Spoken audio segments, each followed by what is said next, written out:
If you have not done so, you can pick up your quiz over there. It's available for you to pick up. 1, 2, 3, 4 is not ready yet, but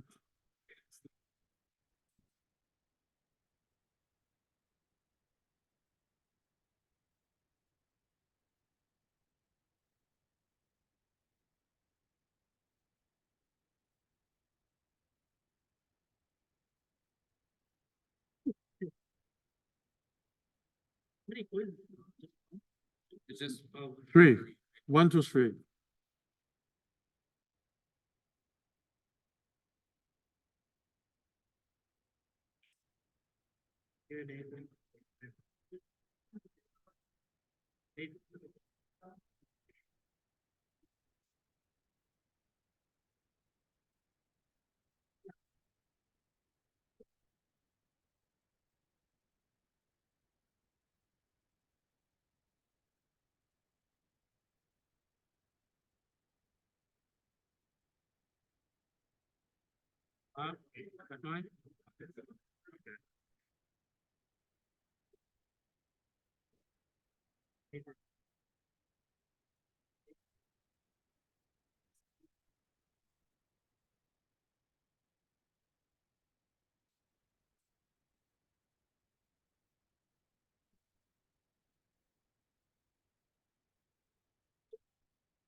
Okay, so we can get started. You guys ready?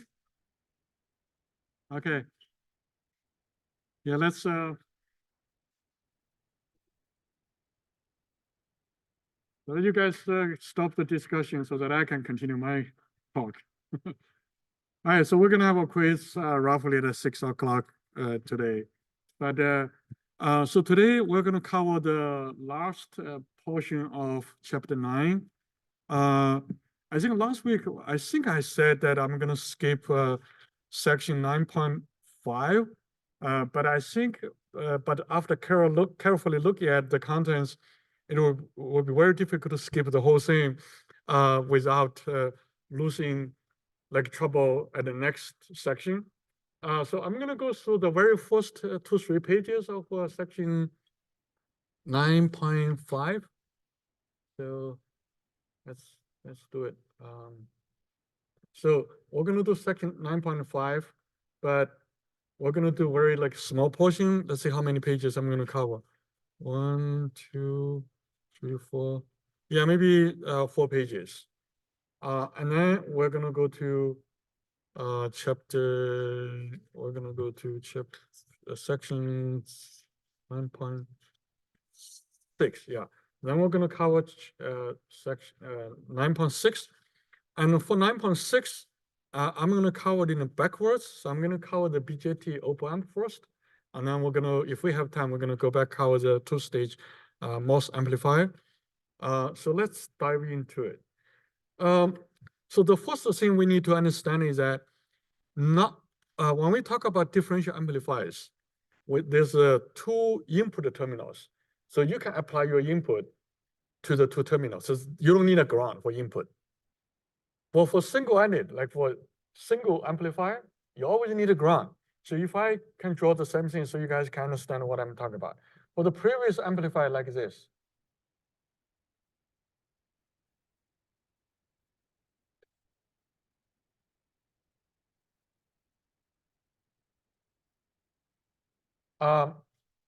you always need to have a ground for VISG. So if it's a single, like single-ended or single stage, not single stage, but single-ended amplifier, you always need a ground for the input. But for this differential amplifier, you can always need, you don't need a ground. You can have a ground, but you don't need a ground. You can always apply your input between the 2 gates. So that's, you know, when we talk about differential amplifier, it's almost always, probably 999.999%, the input is the gate. It's always, it can be common source, common emitter. It can also be common drain. It's possibly, but regardless, the input is always at gate. So you can apply the differential input at the gate. And from the previous week, you know that there is for the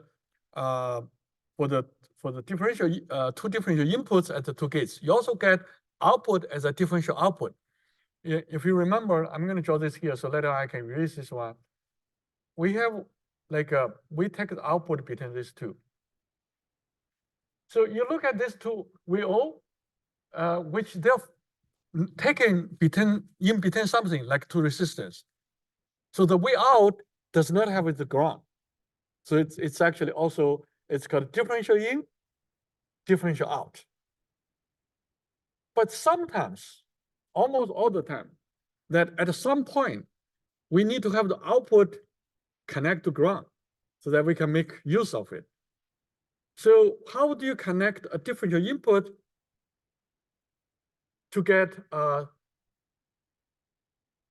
single-ended output like with a ground? So the only way to do that is by connect one of them to ground. So we're going to connect this one to ground. So connect one to ground. It doesn't matter. You can connect the second one to ground either, and then connect resistance at the left hand. It doesn't matter. So these two can be flipped. But when you do this, the one part is grounded, and then this part is your output. So VO is ready to ground now. So look at what happens with the input.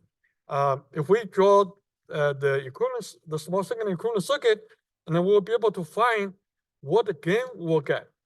So in this case, if we look carefully, I'm going to erase this one now because I don't need this one anymore. For the different input, what I can do is I can simply apply, like at the input side. So this is 1/2 with ID, and this is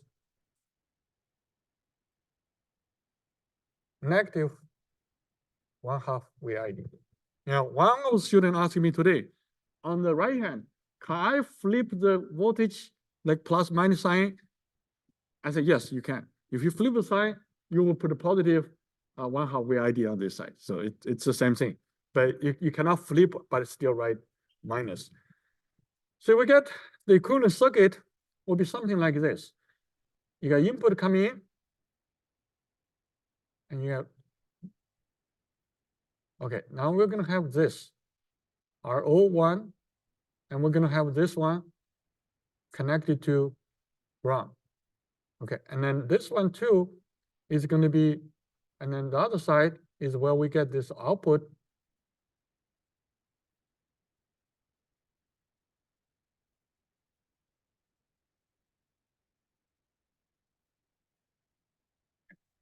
And then this is your minus 1/2 V differential input, and this is positive 1/2 VID. The only thing that we need to concern us is you get Q1, see how the equivalent circuit is plotted, and for Q2 is how the equivalent circuit is plotted. Now let me mark down this one. This is your RO, and this your R, this your RD. The only thing that left is here, is this current source. Now for DC, this is open.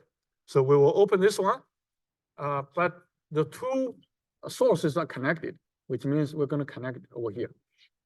So we connect it. So for the positive half input coming in, because the circuit is grounded, what do you get at the output over here? Over at the Q1, at the D1 of Q1. So this is D1 of Q1. This is Q1. So this is 0 volt.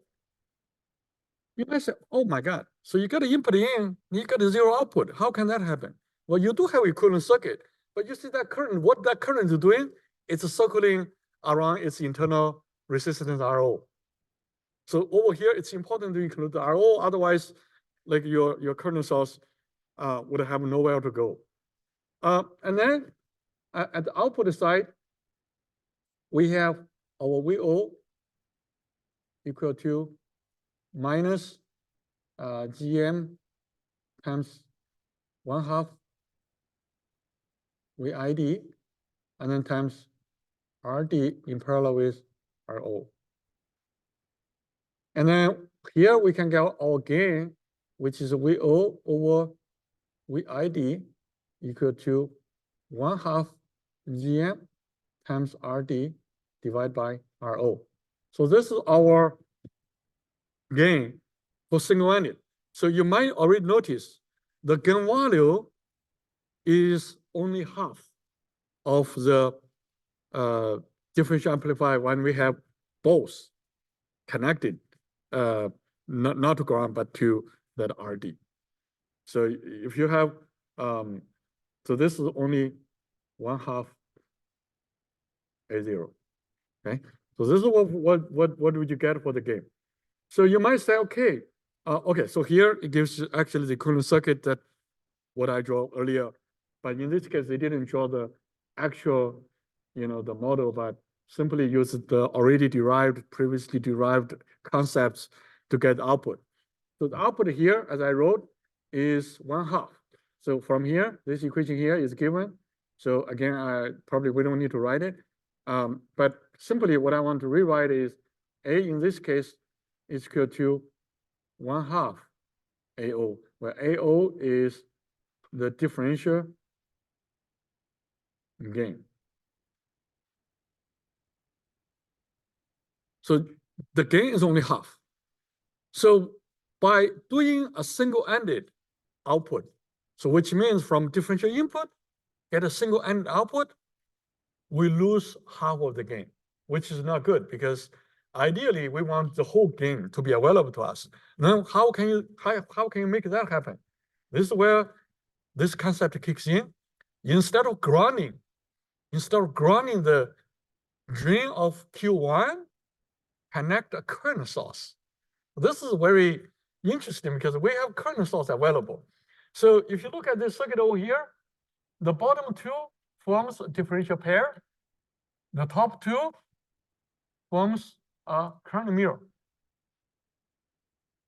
I think at this point, still there are students who cannot make certain which one is amplifier, which is the current mirror. Well, the amplifier always has the input terminal available to you so that you can connect something you want to amplify.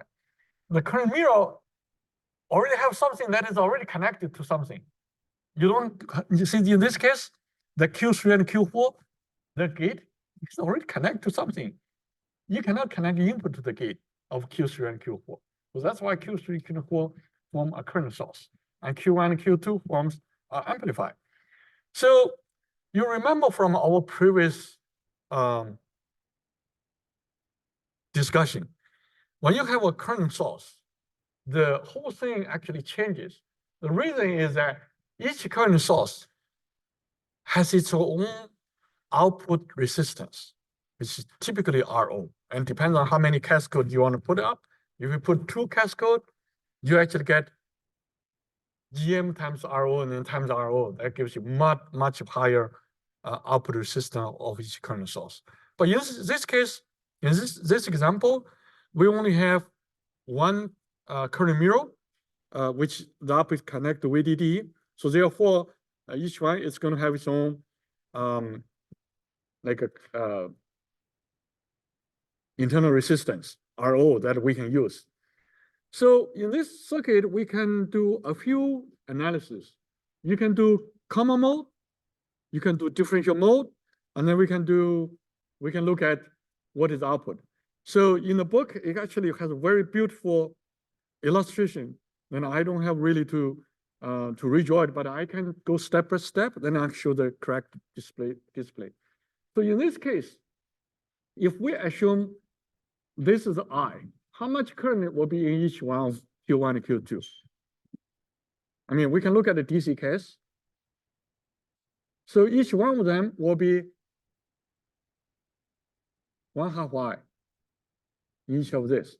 And each of this one will be the same thing, right? And over here, you also get I. So that's how this works. And also there's one thing that we want to make sure, what is the voltage at VO? So current, we did it. And how about VO here? Let's look at DC. I mean, at DC also have VO. So the DC is, I'm talking about the DC biasing voltage here, not the small signal. So if you look at the VO, VO will be the difference between VDD and the voltage drop of Q4, right? Can you see that? So VO will be VDD minus VDS4. But in this case,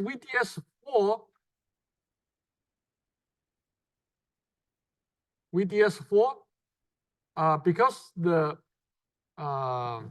let's see, so the gate is connected to each other, and also the gate is connected to this one. So when the transistors are matched, the voltage VO is going to be same as with voltage with VD3. So VD3. VD3. So so this is going to be same as VDD minus sorry.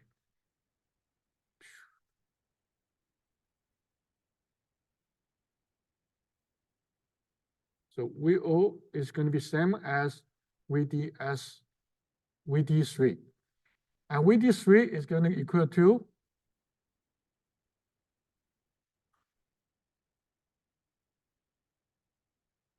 VDD minus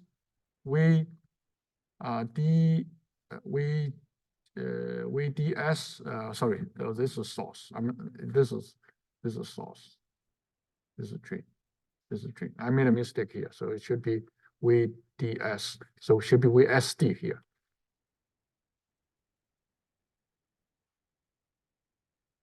VSD4. Okay. And VD3 equal to VDD minus VSG.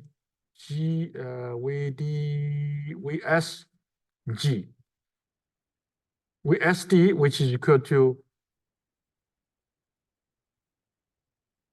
minus VSG3. VSD3. Okay. So we have this number here. That's for the DC biasing. And then for the small signal, we can use the circuit over here. Oh, well, okay, actually, this is still for DC. So for DC, apparently, let me go back one slide. So for DC, we would simply ground this too, because this is small signal, voltage source, we ground them. We got this, okay. So ground this for DC, and we got this equation here. So we have VO equal to VDD minus VGS3. So we got this equation here. It should be SG3. So here is wrong. Should be VSG, because this is the PMOS. Okay, so we get it. S is on top. So this is S, this is D. And then this is D, this is S. But then for the common mode, we can simply derive, well, the current goes in each way. If the devices are matched, there's a current on this side, the current on this side, there's 2I going down. So this is where the current source becomes a little tricky. Another student asked me today saying, okay, so there's a current source. Why would you simply just open it for small signal? Well, the problem is that if you open this one, for the common mode, the current does not have a way to flow. And then we have to have this resistance here, which typically is the resistance of this, like RO3 or something we call this RSS. So this one will becomes available here, so that our current will be flowing. For common mode, both current flowing down. So they will hit each other at the middle, so they have to have a pathway. But for differential mode, I will show you on next slide. There's no current flowing this way, So therefore, you can open the current source. Because there's no current, it becomes a virtual ground. So for this one, so apparently, if you have this circuit, you will get VO is 0 for common mode.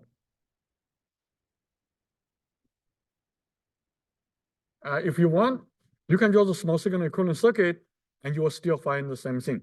You will have a common mode for voltage is 0. And so here, we are going to have this, no, this is wrong again, sorry. But here we have a differential input. Now for differential input, if you look at here, is that we have this one here,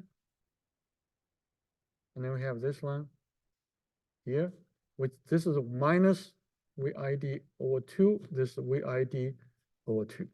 So when you apply this voltage here, but this originally this resistor here, but we deleted because the current, as you can see from the markup, is the current going down this branch. So when you apply a positive voltage, the current is going down from the transistor. Now, if you apply minus voltage, the current going up in this circuit over here, in this transistor.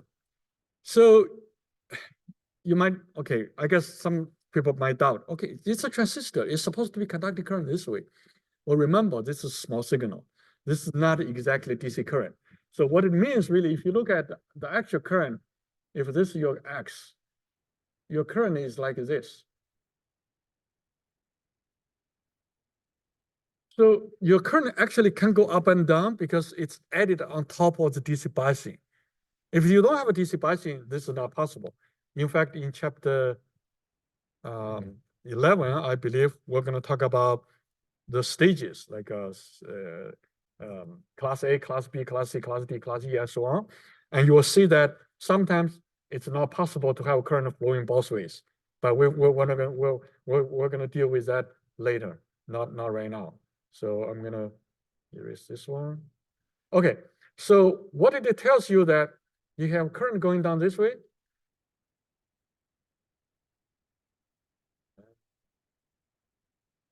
So you have current going down this way, but then you have current going up this way.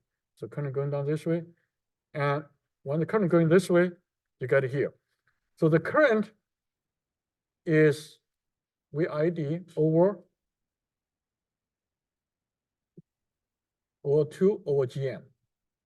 So VID is the input, and I is 1 over GM, sorry, 1 over GM.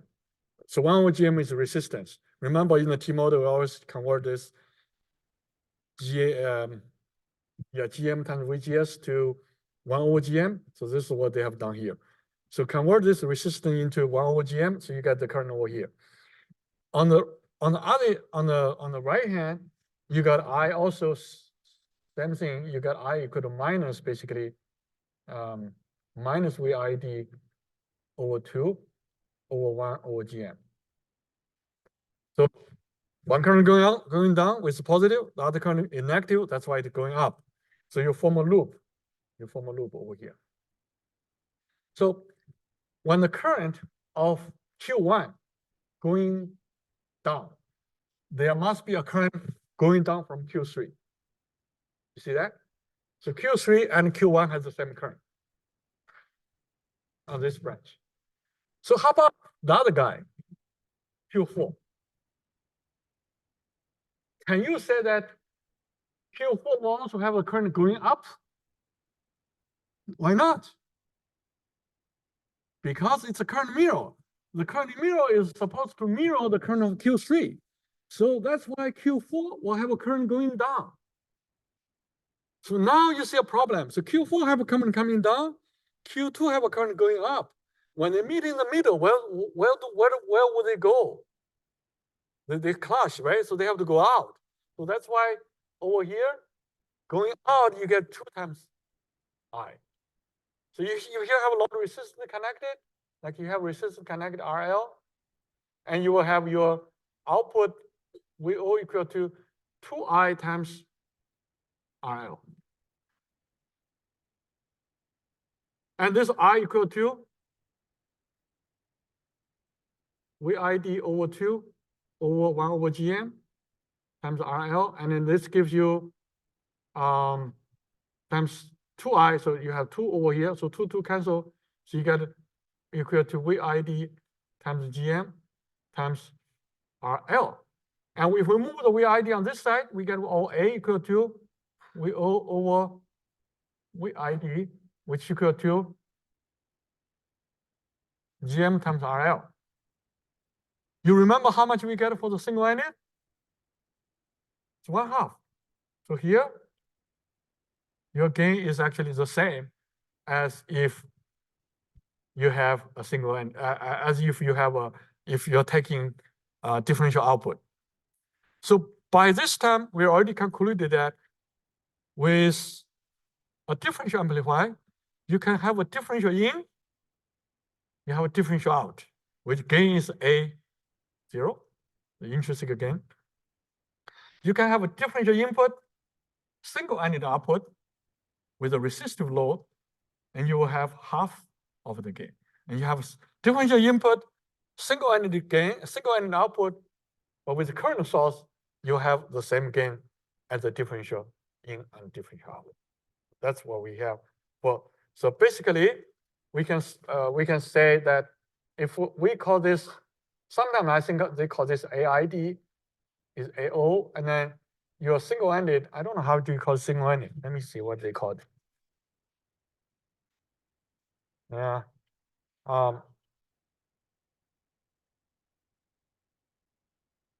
So basically, if you have this, okay, let me just finish this part. So if you have this previous circuit over here, so ideally we remember that each of this current mirror eventually in the equivalent circuit, they look like they can be replaced by a resistance. So in this case, we can have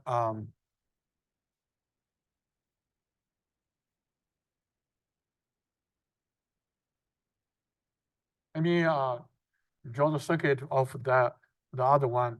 So we'll have the equivalence. I'm going to draw the only maybe the other half of the circuit so that you have this one.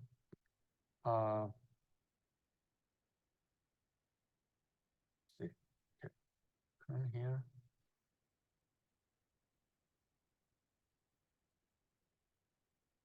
RO2 is its own resistance, and then we have RO4.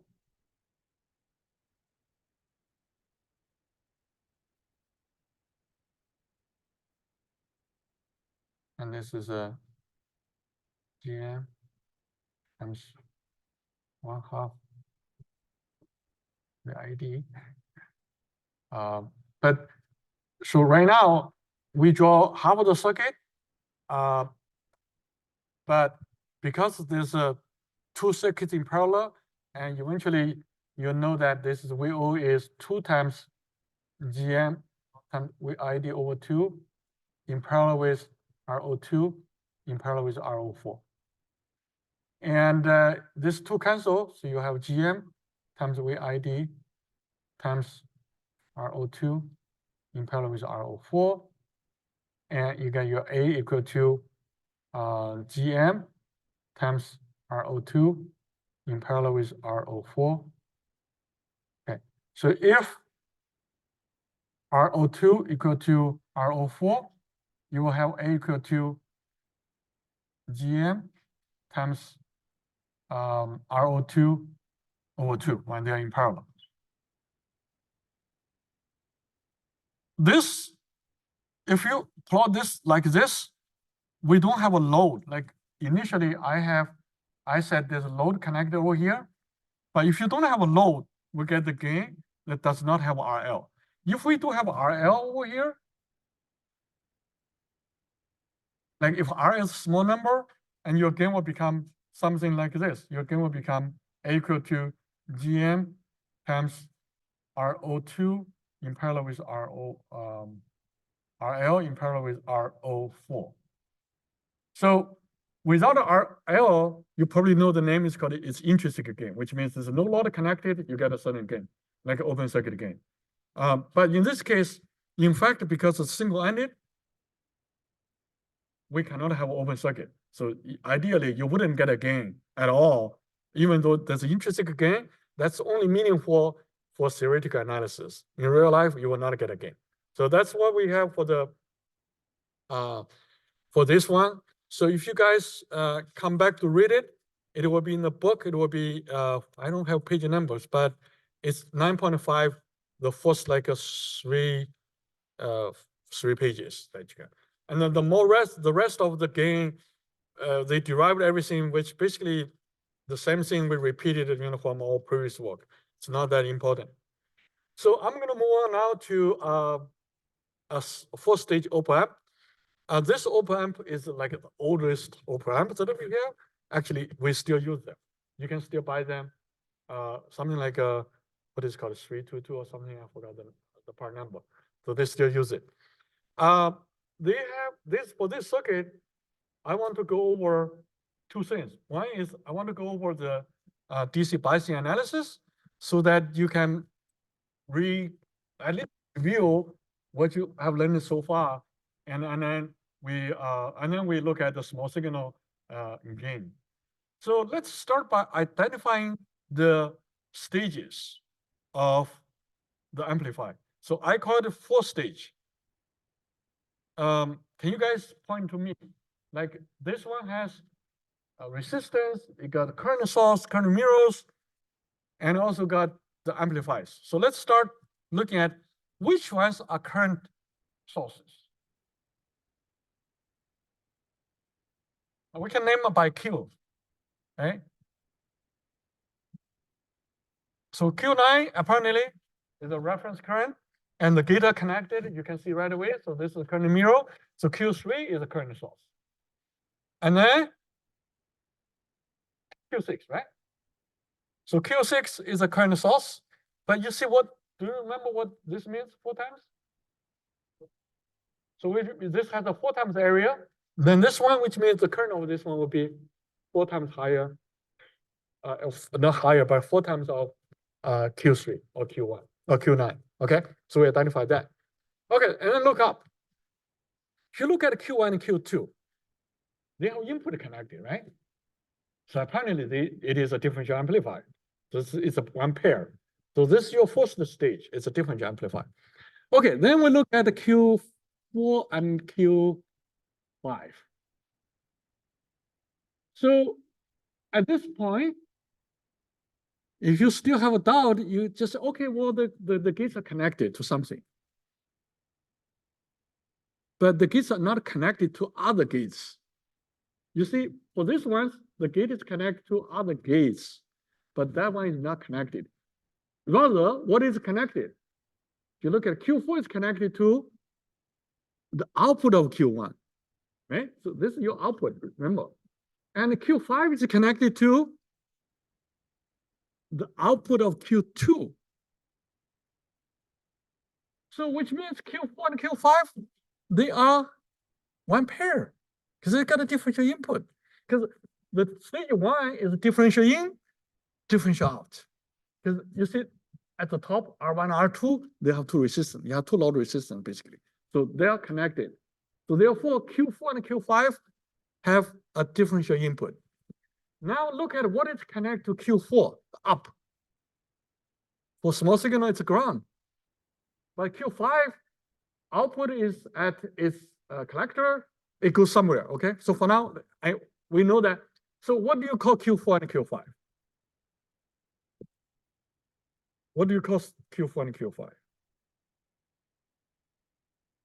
Here. It's a single-ended. Output is a differential amplifier, right? Look at here. So it's a differential amplifier, but one output is grounded. Other output is connected to something. Okay? So the output is connected to what is the number here? Q7, yeah. So it's connected to Q7 to the gate of Q7. It's connected to the gate of Q7. And we have something connected here.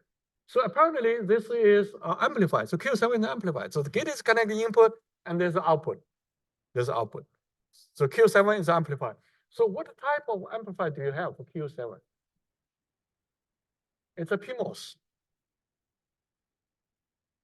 For the PMOS, the up is the emitter, at the bottom is the collector. So we take output at the collector of this PMOS, which means this is supposed to be a common emitter amplifier. However, there's a resistor at the emitter. So it's not a purely common emitter amplifier, but it assembles a common emitter amplifier. And you have a resistance over here. Okay, so this is output, and the output is connected to Q8. And the drain of Q8 is connected to small signal current, okay? And we take the output over here at the emitter. So what do you call this last stage? A common collector, right? You're right. And then we also have another name for this one. Emitter follower. It's not follower emitter, emitter follower. It follows the emitter, okay? Close.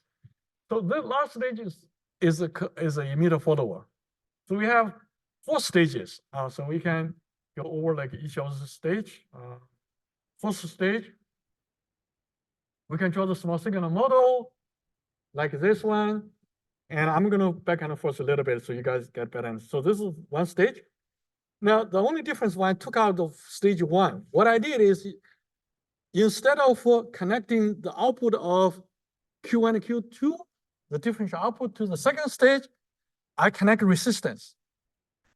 So this resistance can be considered as the total input resistance of the second stage.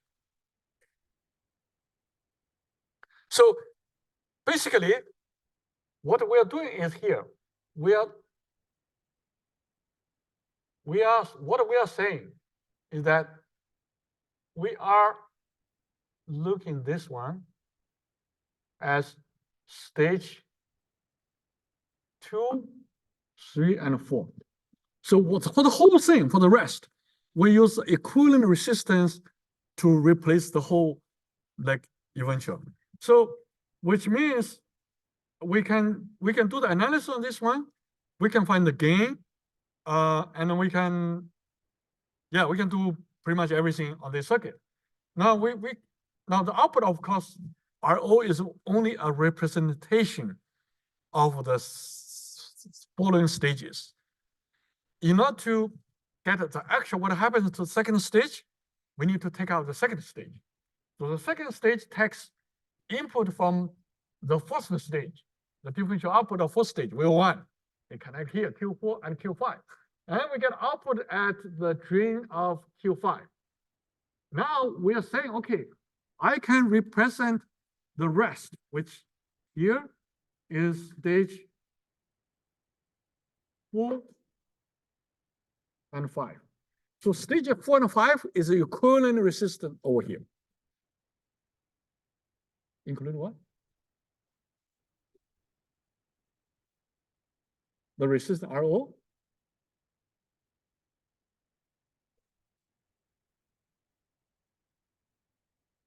Only stage 4 and 5. Because the load is 4 and 5. So, and then you look at 4, you take output over here. So this is stage 5, the equivalent of stage 5.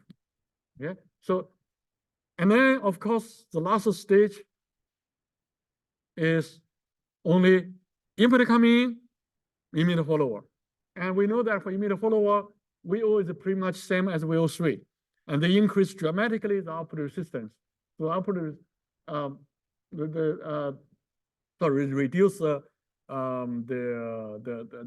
output resistance is very dramatically changed for this circuit.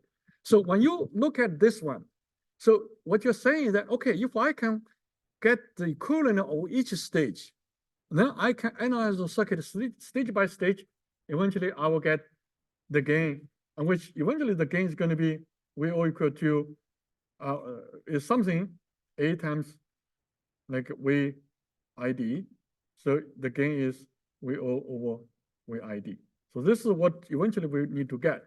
But of course, this can be decoupled into like VO over VO3 and VO3 over VO2 and VO2 over VO1 and then VO1 over VID. So that's you get your gain of 4 stages. Stage 1, stage 2, stage 3, and stage 4, right? So in here you see VO3 cancel, VO2 cancel, VO1 cancel. Eventually it's VO over VID. But we have to work the step-by-step, get the gain of each stage. All 4 stages, and then we'll be able to get the overall gain. So this is what we can do for the gain. Now let me go back now to do. I want to do the little bit just DC analysis to recall what we have learned before.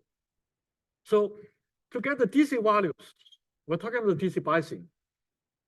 Where should we start? Typically, in this case, I mean, you want to start where you can find the voltage for something, and then of course with that voltage you can find the current. So in this case, if you look at Q9, because this is the current mirror, so we usually start with the current mirror. So Q9, the emitter is connected to -15, but this is in linear mode. So how much voltage would you get at the base of Q9? What voltage?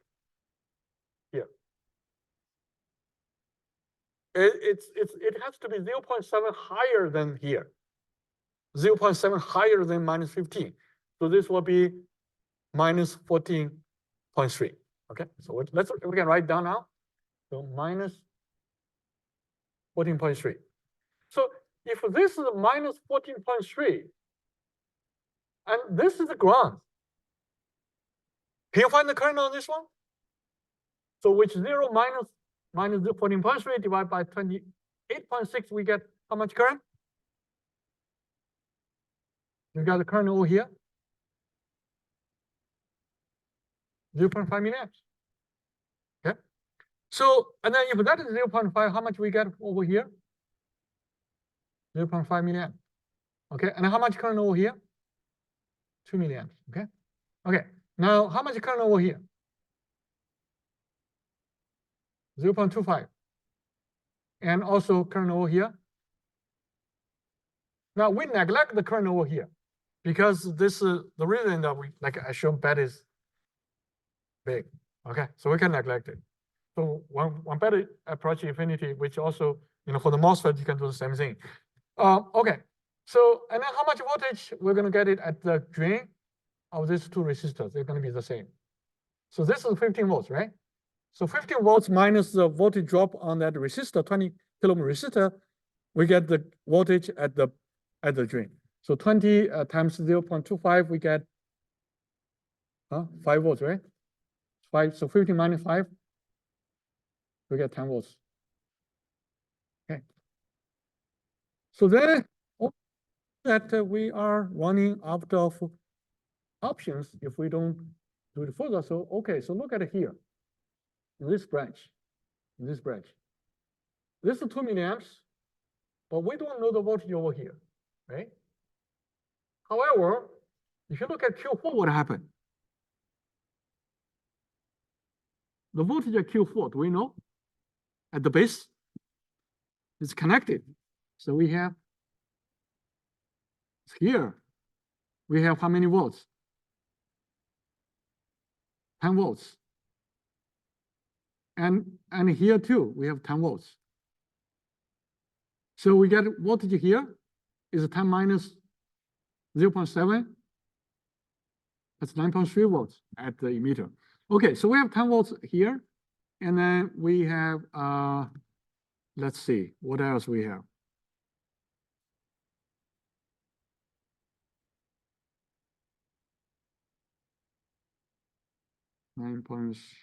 Okay, so we also know that this is 2 milliamps, sorry. Okay, here. So this is 2 milliamps. So how much current is in this branch, each branch? 1 milliamp. Okay, so this 1 milliamp. over here, but that's not important. The important thing is 1 milliamp over here. And this is 0 amps, okay? So 1 milliamps, and the voltage here again is 15. 1 milliamp times 3 give you 3 volts, so 15 minus 3. So how much volts do we get? At the 12 volts over here. And then for Q7, it's inactive as well. So how much voltage would you get at the emitter of Q7? So it will be 12 plus 0.7. I give you 12.7 volts. So now we can get the current over here. So that's this branch does not have current source. So we have to find out current. So you have 15 minus 12.7 divided by 2.3. So you get how many volts here? How many amps? 1 milliamps. Okay. So 1 milliamps. So this is 0 amps. So 1 milliamps. So how much voltage then we get the base of Q8? So it will be 1 milliamp 15 points, this is minus 15. So 1 milliamp times 15.7 gives you 15.7 volts, which means we need here 0.7 volts, right? 0.7 and 15 difference is 15.7. So but Q8 is also active. So we have 0.7 minus 0.7, we got 0 volts. And 0 volts, we also get the current over here. 0 minus 15 divided by 5 gives you 5 milliamps. So this is how like easily you can go step by step to find out what the current is going to be. So I just want to mention one thing. When I did this on this graph, which is okay because I explained how I did it. When you guys do this in a homework or in a quiz, you can write down the numbers on the graph, but you have to write down the equations, how you get the value. For example, you know, I say, okay, so we, you might start saying, I start from the very first one. For Q9, and we B equal to, VBE equal to 0.7. So we see 9 equal to like 0.7 minus 0.7, well, they equal to 0.7 plus minus 14, minus 15. So that gives you 14.3 volts. So just write the expression, how you got it. Otherwise, I wouldn't know whether you copied it from the book. You actually wrote the equation yourself because it's hard for me, right? So now we got, okay, so let me do it again. So this is the answer. We wrote everything already. So now we also divided it into stages. Stage 1. So for stage 1, what we need to do is we need to find the input resistance of I2. So, and then for stage 2, we need to find input resistance of I3. For stage 3, we need to,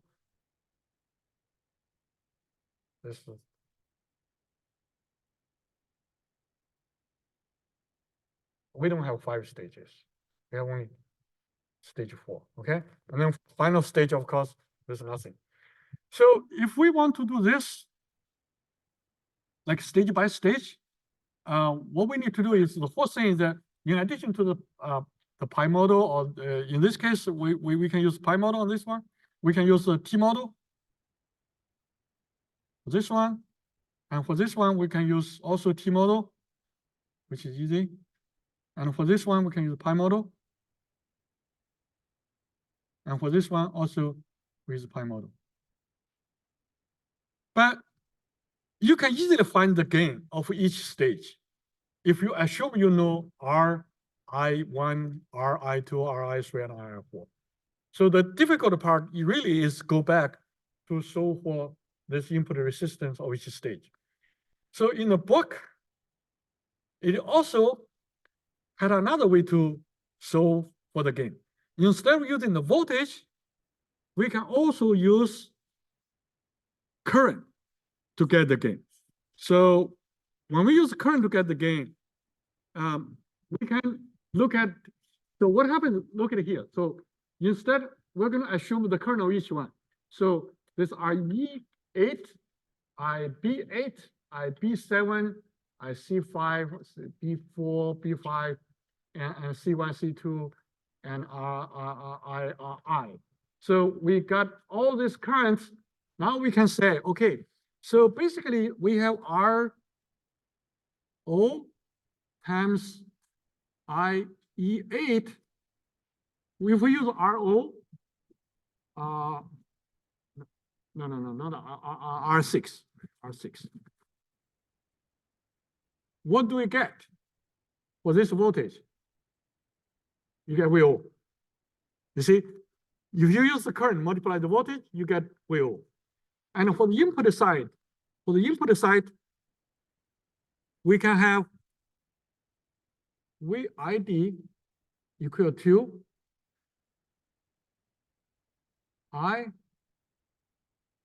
okay, they call this RI, which is input current, times the equivalent resistance of, what do you call it? RI1, yeah, the input resistance of II1. So this is the RI1 here. So if you have input, like you have an input voltage source, then you have, this is VID. So this is what they're doing. So for this whole thing, for everything, they have a voltage, and then they equivalent everything here into a resistance. So this is your input resistance. But if you can find the resistance, so which VID equal to I times RI1. So we got this. So in this case, we can write A equal to VO over VID equal to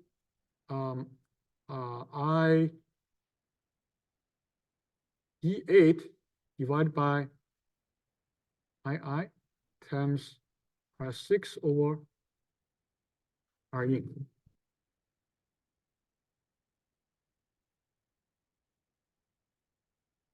So which means if we can find R6 given, if we can find RE, and if we can express RE8 somehow as a function of RI, we'll be able to get the gain as well. So how do we get our the voltage ratio? Is we can do this. We can do IE8, not O8, IE8. Divide by II, we can write this one to be IE8 over IB8 times IB8 over IC7 and IC7 over IB7 and IB7 over IC5 and IC5 over IB5 and times IB5 over IB5 is over IC2 and IC2 over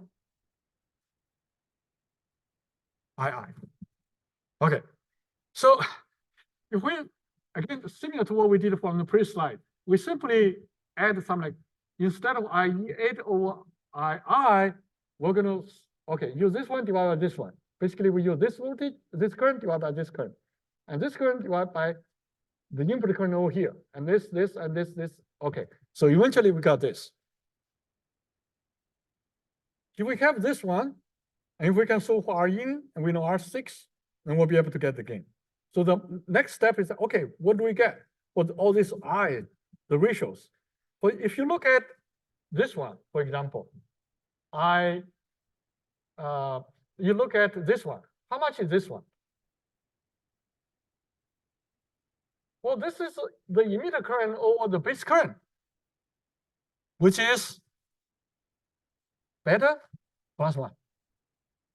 So this is beta.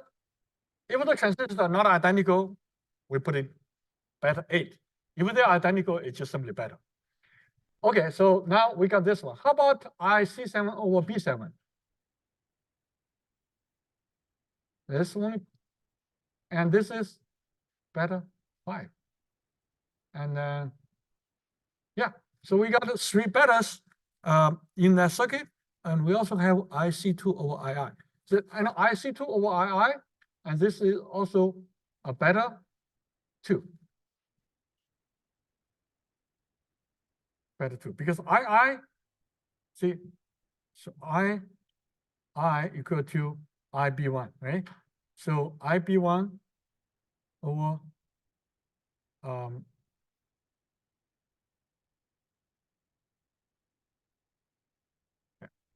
so IC1 over IB1 equal to IC2 over IB2 equal to beta 1 equal to beta 2. That's what we get from the pre-stage.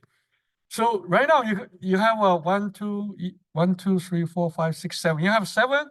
We found 4 of them. Basically, it's just simply beta. So what we need to do is to find B8, C7, and so on. So how do you find those? Well, this will be something like a equivalent circuit. For example, let's look at here, IB8 and IC7. So from IB8, IC7, you see what happens? IC7 come in. Guys, look at it carefully. C7 come in. It breaks between R5 and IB8. So what you can say is IB8 and R5, this forms a current divider.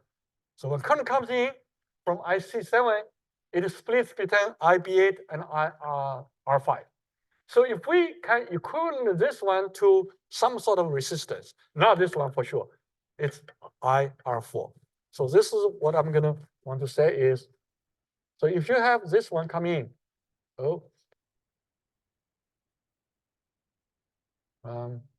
correct. So if you have this C7 coming in,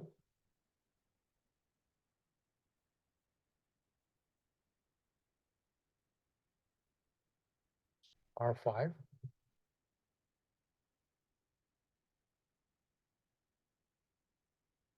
and this is RI4. So this is stage 4. You see, if we have this one, we can easily get IB8 equal to R5 over R5 plus RI4 times IC7. So which means IB8 over IC7 equal to R5 over R5 plus RI4. So we got this equation over here. Basically, if you go back, is what we get is we got this one. We got this one. Similarly, if you look at this one here, the current coming from here is a combination between IB7 plus this current gives you IC5, which means these two are current dividers. So you can easily write, yeah, I'm not going to write anymore because this is simply just current dividers. And then once you get all these numbers, you plug them back in, you get the whole game. So I think I can write down here because IB7 over IC5 equal to R3 or R3 plus RI3. So this is the game. But the tricky part, I think, is IB5 over IC2. This one is a little bit tricky. This one equal to R1 plus R2 over R1 plus R2 plus RI2. The reason we have R1 plus R2 is because with a different input, that R1 and R2 actually is in series. You look at here. It's R1 and R2 actually for the current. This current coming out, this current coming out, and this whole thing is equivalent to like output resistance. Okay, so this current and R1, R2 in parallel, and then in series, and then in parallel with the output resistance over here. So that's the only thing that we have to be careful. So with that, I think I can stop here. Then we're going to spend just a little bit time next lecture to go over this two-stage MOSFET. Okay.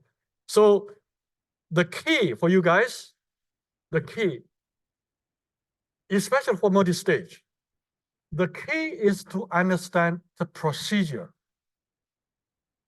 to get the solution.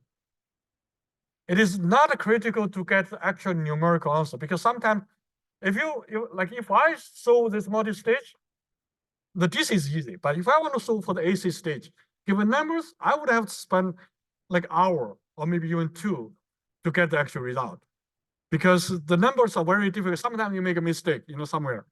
So it's not so important to get the number, but the important is to get the procedure and know the how to get the equations. Okay. So let me create this one, and we're gonna stop here and